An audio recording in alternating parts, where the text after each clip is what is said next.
한국경제TV 생생한 실전 투자 정보 와우퀴. 월 5,000원 커피값으로 투자 정보가 내 손 안에 배달됩니다. 와우킥 N에서 만나요. 미국에서 다음 주에 열릴 올해 마지막 FOMC 회의를 두고 많은 이슈들이 나오는데요. 연준 차기의장 내정설이 가장 큰 이슈겠지만 한편에서 마이클 버리가 연준이 필요 없다. 금리 결정은 연준이 왜 하나 이런 발언 내놓으면서 화제가 되기도 했었습니다. 마이클 버리가 연준이 필요 없다라고 하는 얘기는 그동안의 연준을 비난해왔던 도널드 트럼프 대통령의 논리와는 또 다른 관점에서 생각해 볼 부분이 있습니다. 그래서 왜 이런 얘기들이 나오는 건지 오늘은 이 부분에 주목하는 시간 가져보겠습니다. 도움 말씀에 한상춘 한국경제신문 논설위원과 함께합니다. 안녕하십니까? 네, 안녕하십니까?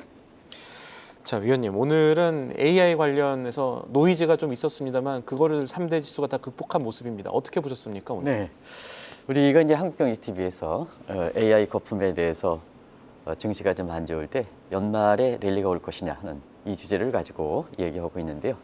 시장의 힘은 상당히 좋은 것 같습니다. 어제도 코스피 지수가 엔캐리 자금에 대한 청산 우려, 이게 외국인들은 그렇게 관심이 없다 하는 이런 측면에서 사실 코스피 지수가 4,000선을 다시 돌아했고요. 오늘도 지금 실행권 말씀한 대로 장 초반에는 좀 악재들이 많았습니다. 가장 관심이 되는 AI와 관련된 악재들이 나왔습니다는 이걸 다 극복하고 사실 3대 지수가 동반 상승하고 특히 중소기업과 관련된 러셀 지수가 많이 오른 것도 오늘 다우 지수 오른 것과 함께 같은 맥을 갖지 않냐 생각합니다. 사실은 그렇습니다. 장 초반에 악재들이 나왔던 것은 이번에는 그 영란은행이 AI의 거품에 대해서 닷컴 이후에 굉장히 고평가되어 있다 하는 그런 이제 총재가 직접 나와서 얘기했던 것도 이제 증시에 부담이 됐었고요. 그 다음에 AI에 관련된 기업 중에 대형 기업인 마이크로소프트도 내년도에 AI 소프트웨어 판매 목표치를 하향 조정하는 이 모습이 나스닥의 장 초반에 굉장히 부담이 됐다 이렇게 됐습니다. 오늘 그 3대 지수의 상승폭으로 보면 다우존스 지수가 상당히 많이 가고 있습니다는 오히려 나스닥을 보는 시각이 우리 증시 입장에서는 사실 그 주목할 필요가 있지 않냐 생각하는데요. 예. 오늘 장 초반서부터 장 마감까지 하루에 그 상승폭, 만회폭이 200포인트 이상 넘었거든요. 특히 연일 그 필라델피아 반도체 지수가 상승세를 이어가고 있는데요. 오늘도 상승세를 이어가는 모습에서 보면 국내의 그 삼성전자라든가 SK 하이닉스 같은 이런 데 좋은 영향이 되지 않겠나 이렇게 보고 있습니다. 그리고 이제 시청자분이 이제 투자 위험 지표 관련해서 투자 심리 관련해서 지금 어떤 상황일까 하는 측면은 오늘 하나의 그 전환점이 있었습니다. 주식 투자 심리와 관련해서 CNN의 IPGIS 다들 아실 거로 생각하는데요. 피어 앤 그리드 공포와 탐욕 지수 그렇죠. 말씀하시는 공포와 거죠? 탐욕 지수인데요. 이것이 20일 만에 극단적 공포 상태에서 벗어났습니다. 그래서 원래 그 FGI 지수는 4단계로 구별하는데요. 극단적 공포, 25단위로. 예. 그다음에 탐욕, 극단적 탐욕 상태, 50은 임계점, 중립 상태가 되는 거죠. 그런 상태에서 이 극단적 공포와 공포 간의 임계점이 25입니다.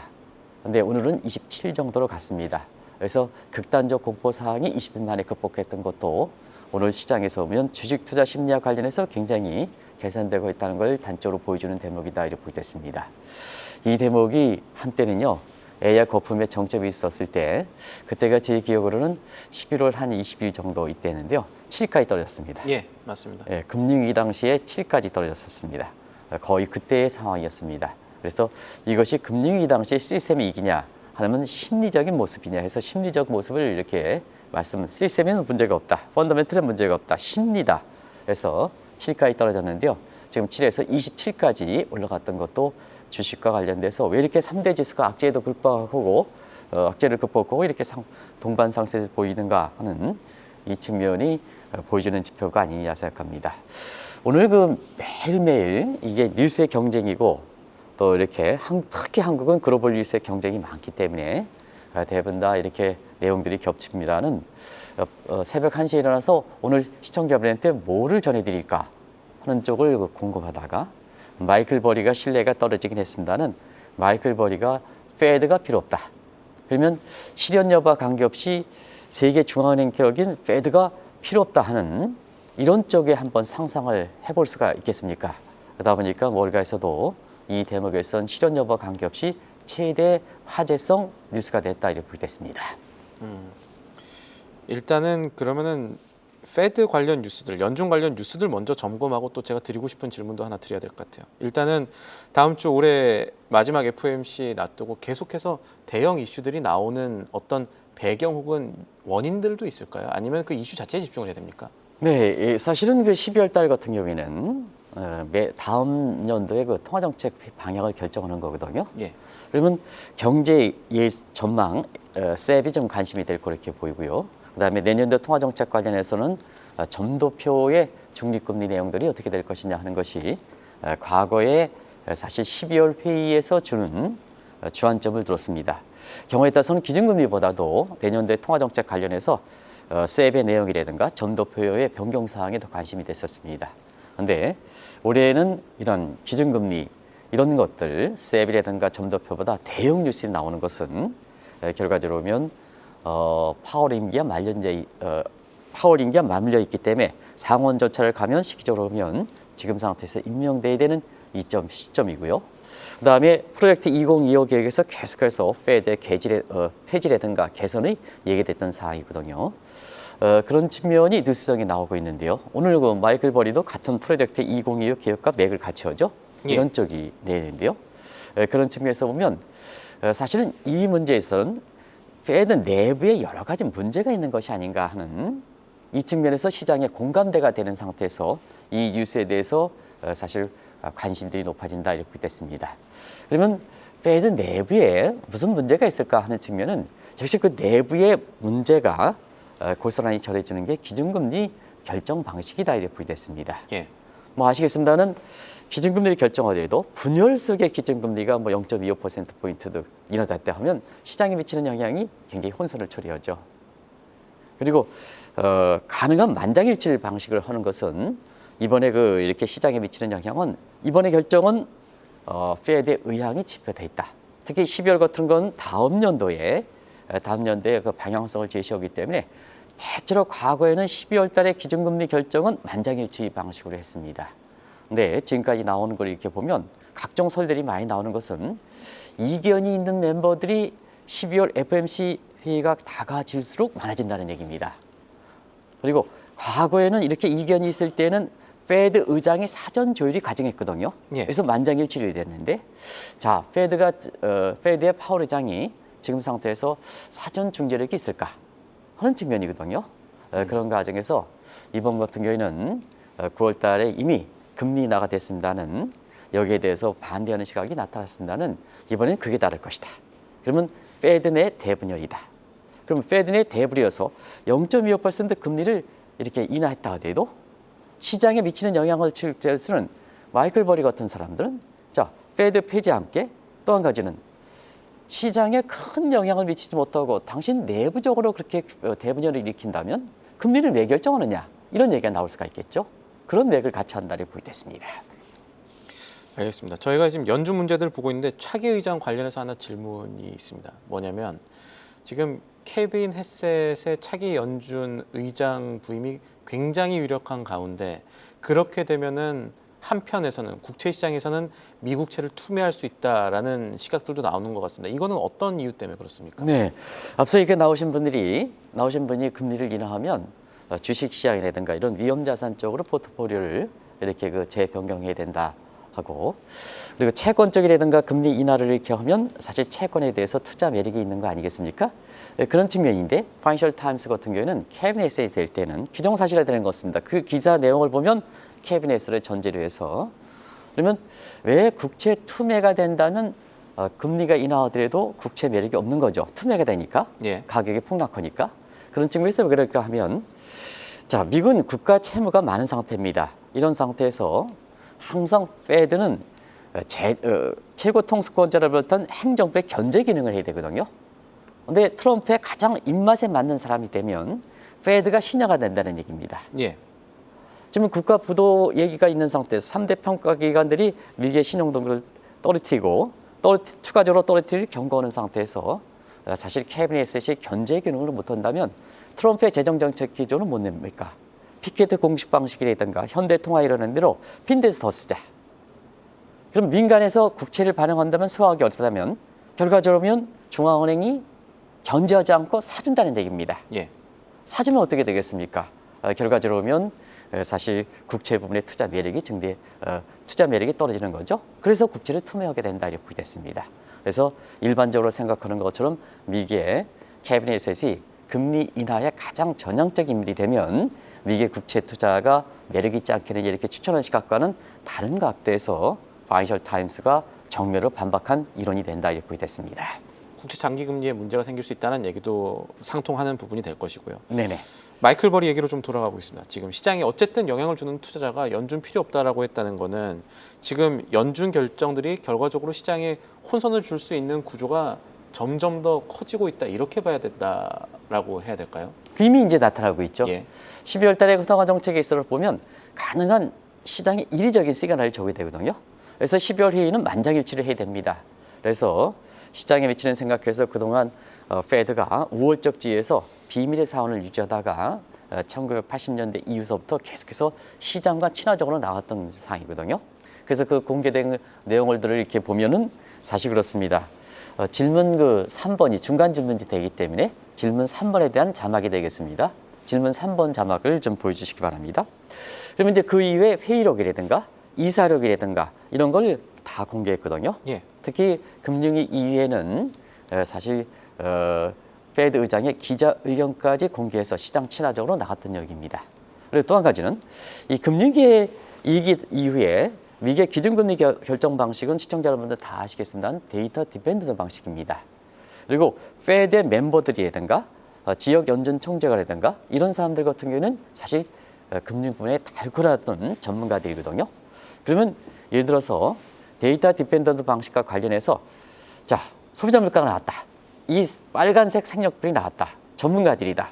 이거에 대해서 얼만큼 차이가 있겠느냐는 얘기입니다. 이거요.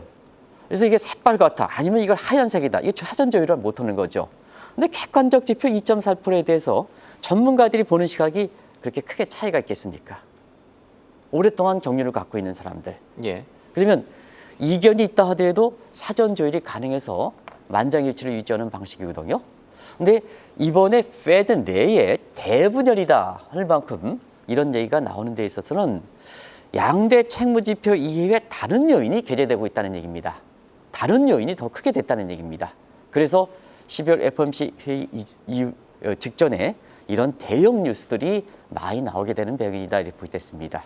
아무튼 간에 이 대분열이 되면 12월에 FOMC 내용에서 0.25%포인트가 인하한다 하더라도 시장에 미치는 영향은 9월달, 10월달도 역시 시간이 가면 갈수록 0.25% 금리 인하에 따라서 시장에 미치는 영향을 감소해왔는데요. 12월 달에도 이 0.25% 내린다 하더라도 대분열 상태에서는 시장에 미치는 영향이 많이 줄어들 것이다. 이렇게 보시면 되겠습니다. 그러니까 12월에 금리 인하 결정이 나더라도 만약에 만장일치 결정이 되지 않는다면 그러니까 대분열이 관측된다면 한의원의 진단대로 이제 흘러가는 것인데 네. 연준 위원들 12명이 투표를 하죠. 네. 이 가운데 혹시 지금 대분열을 기획할 만한 혹은 대분열의 어떤 징표가 될 위원들이 있을까요? 네. 반대를 할 수 있는 사람은 다 반대한다 이렇게 됐습니다. 성격상 예. 나중에 좀 말씀드리겠습니다. 그래서 0.25%는 왜 이렇게 인하할 것인가 다들 알고 있습니다. 그래서 시청자 여러분한테 연말 랠리에 문제에서 금리 인하 가능성 문제에서 많은 사람들이 금리 인하 얘기하는데 지금 금리 인하는 90%까지 올라갔습니다. 아마 AI 거품이 일으킬 때 금리 인하에 대해서 이것이 35%까지 떨어졌던 상태거든요. 얼마나 빨리 이렇게 올라가고 있는지는 잘 아실 거로 생각합니다. 문제는 그렇습니다. 이렇게 0.25% 금리를 인하하게 되지만 지금 반대표를 던질 수 있는 사람이 명확하게 나타났습니다. 그래서 지금 보면 페드 내 이사인 마이클 바 그리고 수산 콜린스 이분은 이제 보스턴 예. 지역 연준 총재가 되겠죠. 오스틴 글립스비 이 사람은 이제 시카고고 그 다음에 제프리 스미트는 캔자스시티 그리고 알베르토 무셀람은 세인트루이스 이런 사람인데요. 지금 여기서 이렇게 보면 페드 내 이사인 마이클 바를 제외하고는 전부 지역 연준 총재들입니다. 네.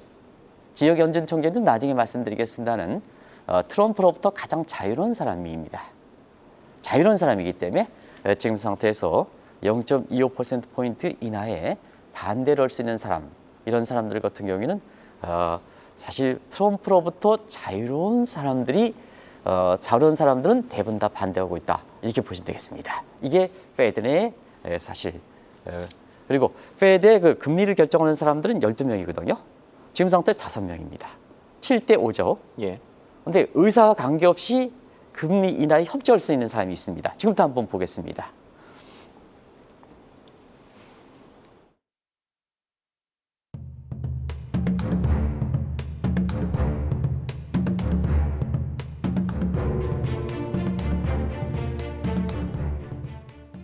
방금 말씀대로 이 백악관 기조 협조할 수 있는 사람들이 있다.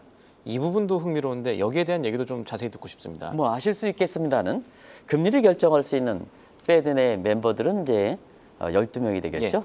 그래서 이 사람의 면면을 한번 보겠습니다. 페드 내에서는 그 의장을 포함해서 사실 페드 이사들이 한 7명이 있고요. 당연직에 해당되는 집행 성격을 갖고 있는 뉴욕 연준 총재의 존 한 윌리엄스 사람이 같은 있어요. 경우가. 당연직이죠. 그리고 나머지 지역연준청의 11명 분 중에 순번제로해서 매번 4명이 사실 여기에 참석합니다. 그리고 시청자 여러분도 아시겠습니다는 점도표의 구성 내용은 뭐냐면 지역연준 총재들도 거기에 보드 멤버로 들어가든 아니든 참석하게 되거든요. 그래서 12월 달에도 이제 19명이 점도표를 이거 만들어낼 걸 이렇게 봅니다는. 자, 그런 상태에서 왜 굳이 시청자분이 알고 있는 이 내용들을 한번 보면 트럼프로부터 자유로울 수 있는 사람들이 뭘까 하는 것을 한번 보겠습니다. 페드 내 이사들은 의장을 포함해서 인사권자가 트럼프입니다. 얼마나 트럼프로부터 자유로울 수 있을까?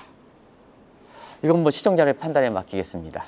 근데 임명권자로부터 사실 이렇게 자유로울 수 있는 사람 그렇게 많지는 않을 겁니다. 그리고 뉴욕 연준 총재는 뭐냐? 페드의 금리 결정이라든가 유동성이라든가 집행의 성격을 갖고 있습니다. 그렇기 때문에 뉴욕 연준 총재가 누가 되든 간에 이런 그 페드의 통화 정책의 내용들을 집행하는 상태에서 정치로 자유로울 수는 없습니다. 그러다 보니까 지역 연준 총재 4명이 보드맨 내정이 가장 정치적으로 자유로운 상태거든요. 트럼프로부터 가장 자유로운 상태입니다. 왜 반대를까 하는 측면에서는 트럼프가 페드를 취임에 계속해서 이렇게 관여하는 상태에서 트럼프의 부메랑이다. 그런 측면에서 가장 자유로운 지역 연준 총재들이 금리 인하에 반대 의견을 던질 수가 있다. 이렇게 보시면 되겠습니다. 그러니까 지금 정치적으로 가장 그 안에서 독립적인 지역 연은 총재들이 네네. 투표권 갖고 있는 지역 연은 총재들이 다 금리 인하에 반대하는 기조가 될 것이다라고 예측을 하시고 실제로 시장에서도 그렇게 보고 있는 건데 이게 정치적 의미뿐만 아니라 다른 의미로도 좀 이게 경제라든가 좀 찾아볼 수 있는 측면들도 있을까요? 네. 어떻게 보면 이제 페드의 분열은 미국사에서 보면 가장 나중에 나타나는 겁니다. 사실 미국의 트럼프 이후에 미국 전역에 이렇게 보면 친트럼프와 반트럼프 간에 올해 들어서 계속해서 사회 곳곳의 모든 계층에 심지어는 학자들 사이에서도 사실 그 균열을 일으키고 있지 않습니까? 그런 측면에서 마지막으로 나타나는 이런 모습이기 때문에 상당히 큰 의미를 갖고 있다 이렇게 보게 됐습니다. 왜 그럴까? 기준금리 변경과 같은 통화정책은 국민 전체에서 영향을 미칩니다. 그렇기 때문에 연준을 비롯해서 각국의 중앙은행 같은 경우는 정치적 독립성과 중립성을 상당히 강화하는 상태고요. 그 다음에 연준 의장이라든가 이사들은 임명권자로부터 이렇게 비록 트럼프로부터 이제 임명을 받는다 하더라도 각국의 통화 정책에 있어서는 굉장히 소신 있게 이렇게 가야 되거든요.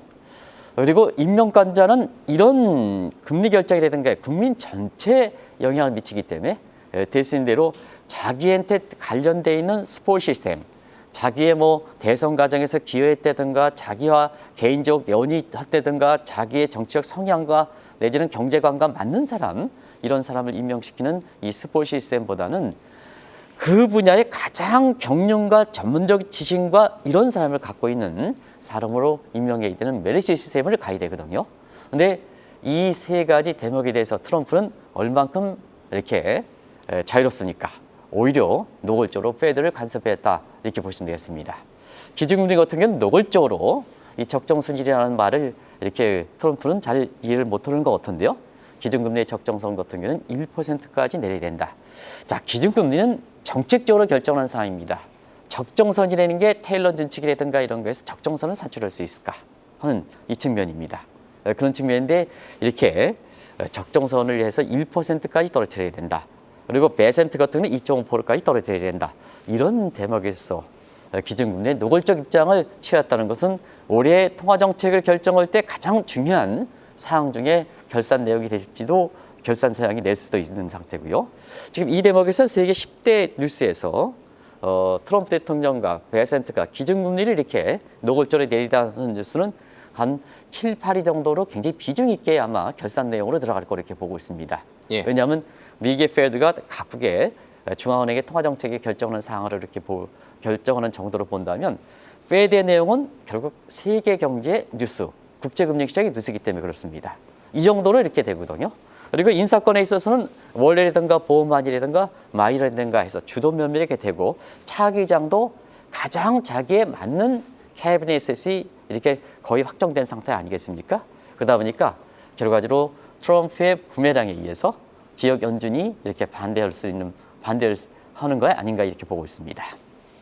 조금 다른 측면에서 살펴보면 어떤 조직의 의장이 있다는 것은 그 의장이 조직을 하나로 뭉치어야 하는 어떤 보이지 않는 의무가 있는 것이거든요. 그런데 지금 이렇게 대분열을 보일 조짐이 있다는 것은 뒤집어 말하면 파월이 제 역할을 못하고 있다라는 비판이 가능하거나 혹은 그럴 수밖에 없는 상황이 너무 커졌다 이렇게 봐야 되지 않을까요? 네, 좋은 지적을 하셨는데요. 조직에서 최고 수장은 조직원이 이견이 있을 때 그것을 통합해서 정책적으로 나오게 되는 거죠. 그런 측면에서 보면 파월의 지금 입증은 이렇게 페드 내에서 대균열을 일으키고 있는데 이게 합리적으로 조정할 수 있을까? 조정할 수 있을까? 그런 측면에서 트럼프 대통령의 이렇게 지금 시점에서 12월 FOMC 직전에 차기 의장이 사실상 일명으로 있다. 가장 친트럼프적인 성향을 갖고 있다 하는 측면은 파월의 레임덕을 초래해서 페드 내에 이렇게 대분열을 일으키는 통합에 대해서 여기에 대해서 사실 겨냥한 측면을 있지 않냐 이렇게 보고 있습니다. 결과적으로 보면 지금 굳이 12월 FOMC에 차기 의장이 일명으로 단축됐다는 발언을 할 필요가 있을까 하는 측면에서는 결과적으로 페드의 친트럼프 기지에 주는 시사점 이런 게 고도의 사전 실수가 아닌가 이런 쪽에 나오고 있습니다. 자, 근데 파월의 레임덕을 더 심화시킬 수 있는 대목이죠. 예. 트럼프의 가장 친한 인물이 되면 파월은 사실 영향력이 적게 되는 거 아니겠습니까? 그런 측면에서 캐비넷에 대해서 계속해서 이렇게 나오고 있는데요. 지금 뭐 캐비넷에 대해서는 다들 좀 아실 겁니다. 한국경제 이렇게 TV를 통해서는 캐비넷이 될 것이다 하는 것을 다른 언론기관보다도 가장 먼저 얘기하고 있는데요.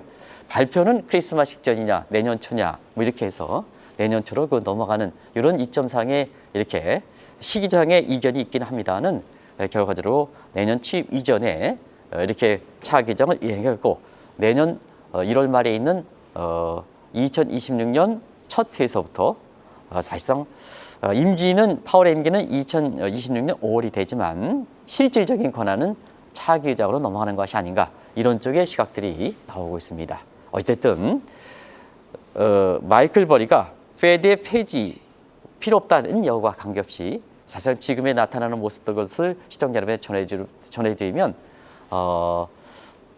페드의 존재, 파월의 존재 이거에 대해서는 사실 굉장히 무력화되는 이런 상황이다 이렇게 보겠습니다. 알겠습니다. 저희가 오늘 얘기했던 여러 가지 변수들을 하나로 묶는 질문은 이걸 것 같습니다. 연준이 독립성을 잃게 되고 백악관의 정책에 따르는 기관으로 나쁘게 말하겠습니다. 전락할 때 어떤 일들이 미국 경제에 발생할 수 있습니까? 네, 오늘 그 파이낸셜 타임스가 얘기했던 그 국제 투명 현상 그 중에 하나가 아닌가 하는 생각이 듭니다. 결과적 견제와 균형의 원칙이 되는 특히 국가 채무가 많은 상태에서는 페드의 견제력이 굉장히 중시돼서 정치적 독립성과 중립성이 유지가 돼야 되거든요. 그런데 지금 상태에서 페드가 트럼프의 시저가 될 때에는 결과적으로 보면 사실 여러 가지 많은 문제점을 발생하기 때문에 페드가 제 역할을 못한다면 이것만큼 금융시장이든가 세계 경제에 미치는 영향적인 측면에서는 사실 그 중요한 이슈가 될 것이 없지 않냐 이렇게 보고 있습니다. 더더구나 지금은 금융이 실물보다 3대1 정도로 높은 상태입니다. 그래서 금융을 조율할 수 있는 이것은 중앙은행의 역할들이 굉장히 중시돼서 그 어느보다 정치적으로 독립성 이것을 이렇게 중요시되는 이런 시대거든요. 그런 측면에서 내년도에는 재정 위기와 함께 영국의 이코노미스트 같은 경우는 중앙은행의 혼란 문제, 무력화 문제 이런 것도 세계 증시에서 이렇게 보면 리스크가 될 것이다 하는 측면도 한번 내일 정도에는 재정위와 관련해서 한번 내년도에 가장 리스크적인 측면에서 최대 리스크가 될 수 있는 소지를 한번 시청자분들은 같이 한번 풀어보도록 하겠습니다. 이런 것이 나오는 배경이다 이렇게 볼 수 있습니다. 그러면 트럼프는 본인이 갖고 이렇게 페드를 시니어로 됐을 때 독재 암학이라든가 트럼프 2.0의 마가 구상을 달성할 수 있을까 하는 측면인데요. 결과적으로 기준금리가 시장에 미치는 영향이 있을 때는 이리적으로 견제와 균형에서 이렇게 줘야 되는데 이것이 되지 못한다면 본인 자신이 페드 내부에서 의향을 발해서 기준금리가 내춘다 하더라도 결과적으로 시장에 미치는 영향은 리스크적인 측면에서 더 혼란을 일으키지 않겠느냐 이렇게 보고 있습니다. 그래서 이 페드의 독립성과 중립성은 어떻게 지킬 것이냐. 시간이 가면 갈수록 더 이렇게 친트럼프적인 성향으로 페드의 보드 멤버들이든가 결정할 거 이렇게 보이고 그것이 세비라든가 아니면 전도 표상에 나타날 거 이렇게 보이는데요. 어떻게 올 것이냐 하는 측면인데요.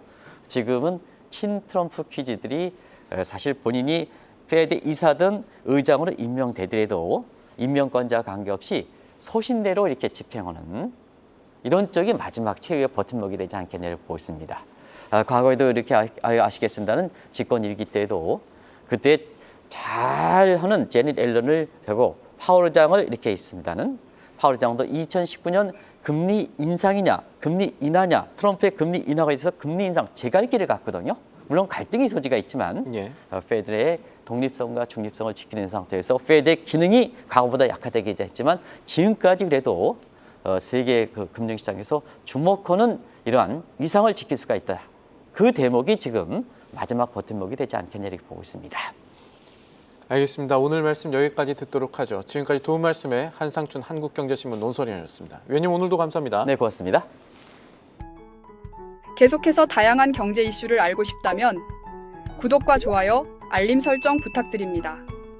AI 캐스터 권미정이었습니다.